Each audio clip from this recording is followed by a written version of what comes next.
au-delà de sa simple présence dans l'espace.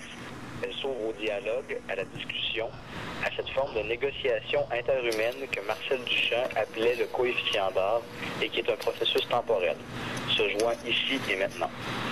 Cette négociation s'effectue dans une transparence qui la caractérise en tant que produit du travail humain. L'œuvre montre ou suggère à la fois son processus de fabrication et de production, sa position dans le jeu des échanges, sa place ou la fonction qu'elle assigne au regardeur, et enfin le comportement créateur de l'artiste. Une œuvre d'art n'a pas de fonction utile a priori. L'art représente une activité de troc que ne peut venir réguler la monnaie, aucune substance commune. Elle est le partage du sens à l'état sauvage. Un échange dont la forme est déterminée par celle de l'objet lui-même.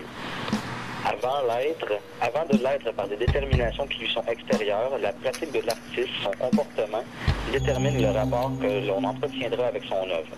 En d'autres termes, ce sont des relations entre les gens et le monde, à travers des objets esthétiques qu'il produit en premier lieu. L'esthétique relationnelle possède un univers de formes, une problématique et une trajectoire propre à l'artiste. Ce qui relie les artistes est l'horizon pratique et théorique, soit la sphère des rapports interhumains. Leur œuvre déraciner le fétichisme pour affirmer l'art. Déraciner le fétichisme pour affirmer l'art. Déraciner le fétichisme pour affirmer l'art. Il privilégie l'immédiateté de l'écriture plastique. L'art relationnel offre un droit d'asile immédiat à toutes les pratiques déviantes. Est une réflexion sur le destin de l'activité artistique. La modernité est le moment où ce n'est pas l'art qui imite la vie, mais la vie qui imite l'art.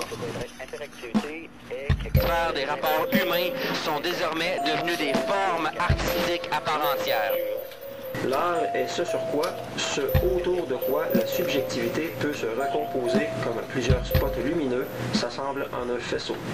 Toute œuvre d'art peut ainsi se définir comme un objet relationnel, comme le lieu géométrique de négociation avec d'innombrables correspondants. Les machines technologiques d'information et de communication opèrent au cœur de la subjectivité humaine.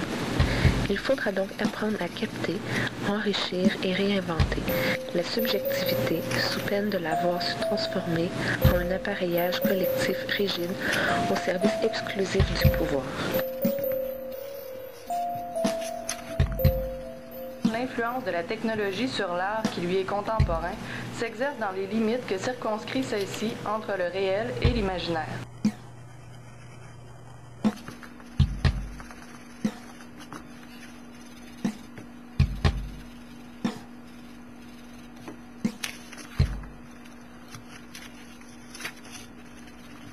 Notre époque n'est pas en manque d'un projet politique, mais en attente des formes susceptibles de l'incarner. Matérialisé, solitude du créateur, matérialisé, isolement des auteurs en les revêtant d'un pouce-produit vantant leur originalité. Critiques et philosophes, dans leur écrasante majorité, répugnent à prendre à bras-le-corps les pratiques contemporaines.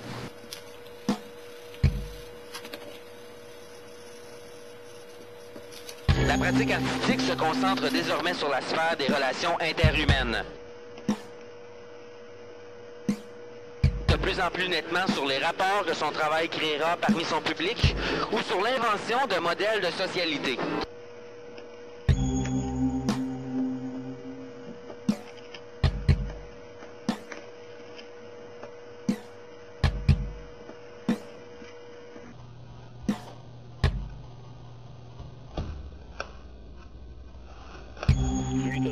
Aujourd'hui au quotidien subjectif dans le temps réel, des expérimentations concrètes et délibérément fragmentaires. Il semble plus urgent d'inventer des relations possibles avec ses voisins au présent que de faire chanter les lendemains. Le modernisme est baigné dans un imaginaire de conflit, procédé par réparation et apparition basée sur le conflit. Notre époque se préoccupe de négociations, de liens, de coexistence. L'on ne cherche plus à avancer par opposition conflictuelle, mais par intervention d'assemblages nouveaux, de relations possibles entre unités distinctes, de construction, d'alliances entre différents partenaires. L'art aujourd'hui nous amène ainsi à envisager différemment les rapports entre l'espace et le temps, d'où son originalité. La problématique de l'offrande conviviale, de la disponibilité de l'œuvre d'art, se retrouve au cœur de l'esthétique contemporaine, porte jusqu'à l'essence de nos rapports aux choses. Articulation des modes de production sur des relations interhumaines. Le point commun des œuvres réside dans leur faculté à produire du sens, d'indiquer les trajectoires possibles au sein du chaos qu'est la réalité.